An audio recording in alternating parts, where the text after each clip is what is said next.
voice and can't project. I blame it on my family. For years they've been telling me to stop singing. So I'm going to try, and if you can't hear me, maybe just move up closer. So I am so incredibly inspired by this event. As I look out at everybody who's here, I see people from different countries. I see people from different walks of life. I see people who are so interested in their community and in their democracy and in their country. And it is inspiring. And I cannot get over how this happened so quickly and how so many people care about what's happening. Mona, I want to thank you and your husband for graciously hosting this. It's amazing of you. Really appreciate it. I want to thank the host committee. In the last couple of weeks, the host committee has been there for me. And it's been more than just a host committee. They've helped me with the campaign. I like to say that Suja is the one that fires me up.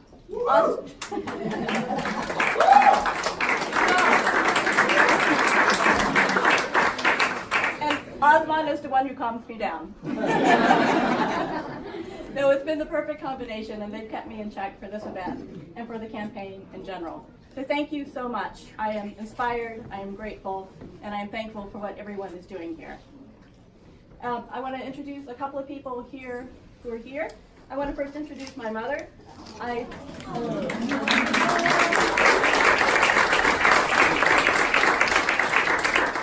think the buzzword now is powerful women of color. My mom is the original powerful woman of color. Probably doesn't even know the term.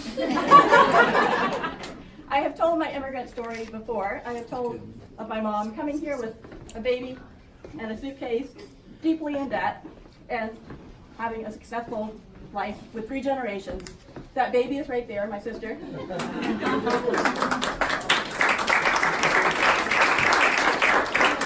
And I don't want to give away any age secrets, but it was the early 60s.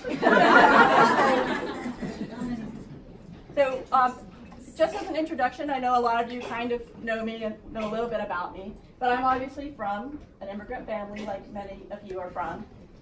And my parents moved here in the early 1960s. And in that time, there was a desperate need for physicians in underserved areas of the country. So my family ended up in this little tiny speck of a town, first Beckley, West Virginia, and then Bluefield, West Virginia. And it is in the Appalachia. It's an area that keeps getting worse, more impoverished, a lot of drug problems. So they went there to get their green cards. If you go there and you serve a certain amount of time, you come out with a green card.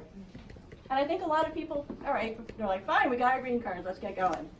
But what happened with my dad is he was really committed to staying there. And as a physician, he stayed there in the Appalachia, helping this population, this very impoverished population. So that is where we grew up, in this little town called Bluefield, West Virginia. And we went to school there. It was not the best schools, and it was an interesting upbringing for a family from another country. But it taught me a lot about how people interact with each other. If you're there for a while and you're of service, people accept you. So it comes down to basic humanity, and it's a really wonderful thing to see. So I grew up in this small town, and I went off to law school at Cornell Law School in Ithaca, New York. And my second year of law school, which was 1992, we were watching the Anita Hill hearings on TV. Does anyone remember?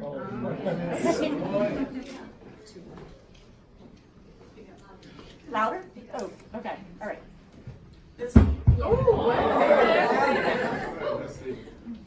We were watching the hearings. Do I get to sing? We were watching the hearings on TV, and this was a very profound moment for us because we were young female attorneys, and we were watching a woman go through something that we might go through in a couple of years. And it was a very moving experience, and it was a very profound experience. So as we were watching it, I decided that I wanted to be of service and to help people like that. So I got out of school in '93, and I started my legal career in Philadelphia at a civil rights law firm. We did civil rights, we did union side labor, and we did a little bit of immigration. And then very early in my career, I took on a case that was very much like the Anita Hill case. It was a woman of color who had been harassed in a way that none of us would want our own daughters to be harassed. We worked that case endlessly. And what was really scary is that we settled that case for a whopping $7,000. And it was very discouraging at the time. But as I look back over the years, and over the decades now, we would lose that case today. Because that is where our country is right now. We don't have a sense of community.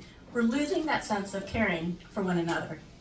And that really, really scares me as I look at my community. And I look at my own daughter, who's a freshman in college, and worry about the world that she's coming up in. So that is a big incentive for me to run, is I'm looking at a country that's going in the wrong direction lately. You know, the other day I was talking to my daughter on the phone, and she said to me, "Hey, Mom, I'm out marching for reproductive rights." And I thought, wow, that's incredible. I'm so proud of you. But then I thought, I was doing that back in 1989. Are my grandchildren going to have to fight these same fights? And I say no. No, it is time to take back our country, and it's time to turn things around. I am not a politician by any means. Being in these clothes, being on this stage is completely out of my comfort zone. But it's time for people like me, regular people who care about their community, who care about their country, to step up. It's a big reason that I've come out from behind the curtain and decided that I want to run. I've had a couple of decades of experience as an attorney, and as I look at the laws, I see things that we can do to improve. I want to go word by word through our laws and make them better. What we have to do is we have to treat this like a trust. Once we get into office, we have to take it seriously, and we have to do our very best to serve. And that is why I'm running. This is not me. This is my desire to serve my country. I'm very excited for this opportunity. I've been involved in the community for a very long time. I sit on the board of the Shady Grove Y. I sit on a couple of other boards. I've been, that mom who's always at school volunteering. And it's been really important to me to be a part of the community, to be a part of the diversity of Henrico County and Chesterfield County. And now many people like me are deciding that they are going to up their involvement and they're going to run for office. And it's going to change our government. Diversity has become such a buzzword in the corporate world, in newspapers, but it doesn't take away from its value.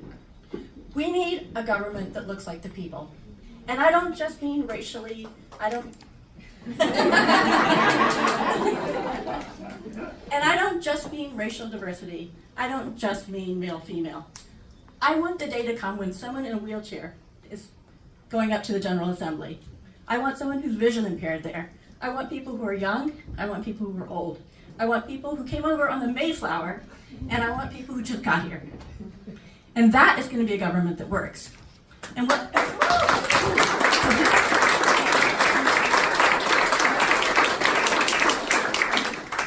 I hope my candidacy and Gonzalez's candidacy, and when we get up there to the state senate, I hope it inspires other people to run. I hope that every kid in this room thinks, I can do that. Because that is how our government is going to get better, and that is how we're going to succeed.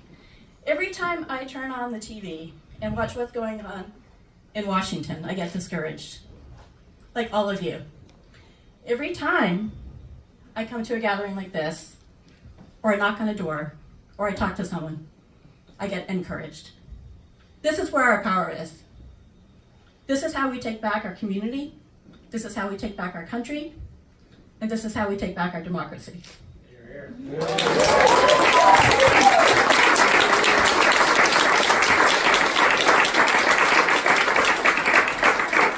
And I want to say to all of you today that if I can be here, any one of you can be here, any one of your kids can be here, and we can all get involved, we can all play our part, and this is a bottom-up campaign. It starts with the people, it ends with the people, and I'm going to always serve the people when I get into that office. So again, I thank you all so much. I am so encouraged by seeing so many different faces here. I would guess there's a dozen languages in this room, easily. I would guess that it's half people who are immigrants, and that's what our country is. And that's what our government should look like. So I thank you all. I am deeply appreciative. I am deeply in awe. The stereotype of Indian Americans and South Asians is we never get anything organized. So.